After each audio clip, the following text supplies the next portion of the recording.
Good Shabbos to everyone. I hope you're having an awesome day and getting ready for a beautiful Shabbos. This week's Torah portion, Parshas Vayigash Elav Yehuda. Judah approaches Joseph. This is the finality of the whole dramatic story between Joseph being sold by his brothers, the way they abandoned him and sold him to Egypt, and finally coming full circle around, where Judah stands up to Joseph and says, I'm ready to go in prison instead of Benjamin. I will take his space. Here he's standing up for his brother instead of selling him into slavery. But there's a few interesting things in this week's Torah portion. First of all, it says, Vayigash Elav Yehuda, and he approached to him, Judah. It should have said, Vayigash Yehuda Elav, and Judah approached him, not Vayigash Elav Yehuda.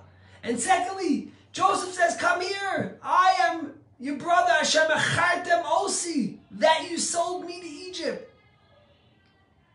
Why is Joseph mentioning to them again and pouring salt on an open wound? In fact, Benjamin's there. Benjamin didn't even know, maybe he wasn't there when they were sold. Why do they have to tell it to them? What was he trying to accomplish? The rabbis say the word asher, which means that you sold, could also mean because you sold. Well, Joseph was telling the brothers, come closer. Let's open up to each other. Let's remember that the only reason I became who I am, is only because I was vulnerable. Only because you sold me. Because of that, I became who you are. So don't be upset. And that's the words, Vayigash Elav Yehuda. Approaches within to himself. Vayigash Elav. Judah comes closer to himself. He becomes vulnerable.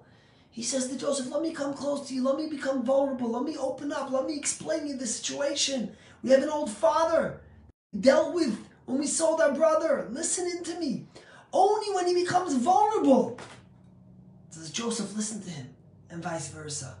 My friend was telling me that my friend was telling me that he was listening to him. And the CEO says that when you're a boss and you're dealing with your workers and you're dealing with people in your company, you need to show vulnerability. You need to show. And the same is true with Joseph.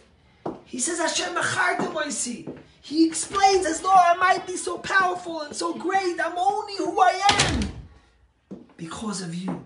You know, I heard this story from a friend of mine about this girl who grew up in an observant home, but unfortunately, she left her Judaism and she went in all terrible ways. She was on drugs and she was doing things that she should never do, and she wasn't leading a life of Judaism. Thank God she returned later on in life, a little as she grew older, she matured and she got on the straight and narrow, no more drugs, no more things that she shouldn't be doing.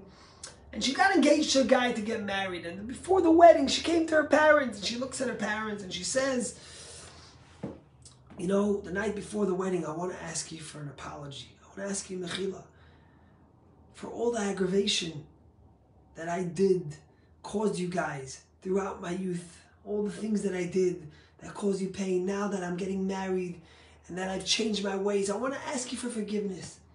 And the father looks at her and says, you have to ask us for forgiveness? We have to thank you. Because of what happened, you allowed us to be vulnerable and to dig deep, deep into who we are and to realize what it means to be true parents with unconditional love. Who she is. So instead of you thanking us, we have to thank you.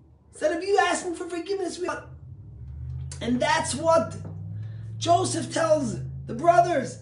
I am Joseph because you sold me to Egypt. Don't worry. You don't have to ask for forgiveness. I have to thank you for putting me in the opportunity to reach my inner strength and to become the great person I am. Trusting in yourself. Recognizing that through vulnerability, we become the best person we are. May Hashem give us all a blessing that we should have a beautiful Shabbat and be blessed with all good things. One last story that I heard from the Rebbe. This guy once came to see the Rebbe, and the Rebbe asked him, tell me, does so-and-so wrap tefillin? And the guy says in sort of a cynical way, he says, Rebbe, I don't know, he tells me he wraps tefillin. The Rebbe looks at him and the Rebbe says, if he would tell me, I would believe him. How do we look at a person that's vulnerable, that says something? Do we trust them? Or are we cynical? Joseph says, come closer. I am only the person I am because you sold me.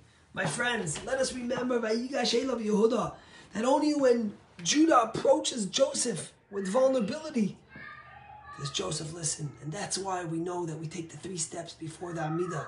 For the 3 times it says Vayigash, by Abraham, by Joseph, and by Elijah, the prophet. Only when we approach with vulnerability. When Abraham approached God to pray with vulnerability for the people's tongue. When Elijah, the prophet, approached God and those who worshipped the Baal. And only when Joseph showed vulnerability to Judah did he get answered. Good Shabbos. Tomorrow morning service is at 10:30 a.m. It's a beautiful Torah portion. Hope to see some of you in Shul. The rest of you, candle lightings early. Have a beautiful and joyful Shabbos.